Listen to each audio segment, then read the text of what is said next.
Hello friends, welcome to back my channel Pahadi blogger Madhu के channel में आप सबका स्वागत है। तो फ्रेंड्स, आज लेकर आई हूँ मैं Colors TV channel serial Parineeti. काफ़ी ज़्यादा इंटरेस्टेड होता जा रहा है। जैसे कि आप जानते हैं फ्रेंड्स, परी को नीति ने कोल्ड रूम में लॉक कर दिया था। तो जैसे ही संजू को कुछ फील होता है, वहाँ पे फंक्शन चल रहा होता है, तो संजू को परी की आवाज़ सुनाई देती है और यकदम से वहाँ पे पहुँच जाता है। और संजू और परिणीति दोनों अंदर कोल्ड रूम में लॉक हैं। और नीति जो चाहती थी वो हुआ नहीं। उसका प्लान, जितने भी वो प्लान करती है वो सारे फेल होते जा रहे हैं। तो फ्रेंड्स, आप देखते हैं, दरवाजे को मार मार के चीखें लगा रही थी, पर किसी को मेरी आवाज़ नहीं सुनाई थी। कोई मदद के लिए नहीं आया। किसी को आपकी आवाज़ भी सुनाई नहीं देगी।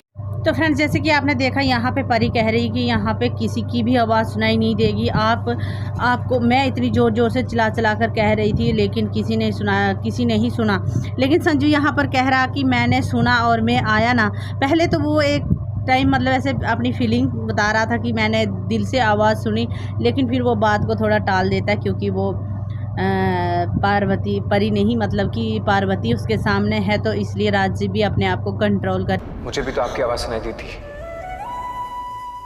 वो आपको इसलिए दी थी क्योंकि शायद आप यही थे। You are right here. पर अभी सब लोग पार्टी में, वहाँ हमारी आवाज़ लोगों को। फ्रेंड्स, आपको बता दूं कि जैसे कि परी कह रही कि यहाँ पे किसी की आवाज़ नहीं सुनाई देगी, हम बाहर कैसे निकलेंगे। तो वहाँ पे संजू कह रहा है कि मुझे भी तो आपकी आवाज़ सुनाई दी थी। ऐसे जैसे मुझे आपकी आवाज़ सुनाई दी, वैसे ही हमारी आवाज़ सुनाई दे देगी बाकी वालों को भी। लेकिन परी कह रही है कि आप यहाँ पर ही थे, इसलिए आपको आवाज़ सुनाई दी। लेकिन संजू कह रहा है नहीं, मैं यहाँ पर नहीं था, मैं तो पार्टी में था, लेकिन मुझे आवाज़ सुनाई दी और मैं आ गया। पुकार रही थी तो मुझे सुनाई दिया था।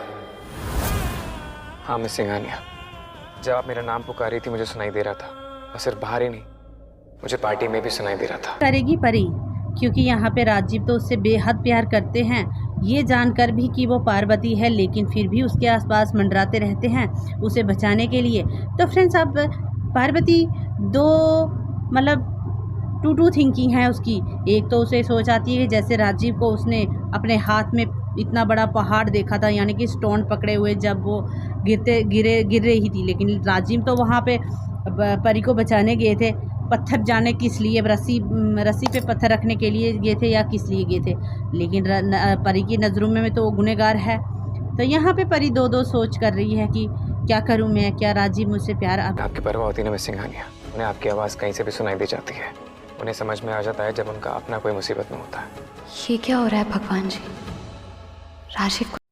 राजीव की इतनी परवाह करते हुए परी ये सोच रही है कि क्या सच में इसे मुझसे अब भी प्यार है। अब मन ही मन में तो परी यही सोच रही है कि क्या वो सच था जो पहाड़ी पे मैंने देखा था। अगर मेरी आवाज़ सुनाई दी तो इसका मतलब क्या वो अब भी मुझसे जुड़े? राजीव की इतनी परवाह करते हुए परी ये सोच रही है कि क्या सच में इसे मुझसे अब भी प्यार है।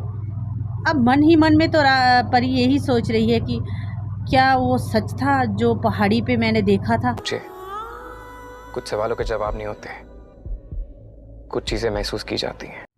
तो फ्रेंड्स, यहाँ पे राजीव परी को चुन्नी उड़ाता है जैसे पहले उड़ाया करता था।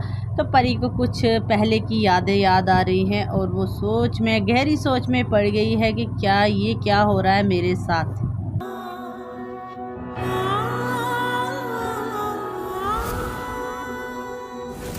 तो फ्रेंड्स, आज का वीडियो यहीं पे ख़त्म होता है। फिर एक और नेक्स्ट वीडियो के साथ आऊँगी।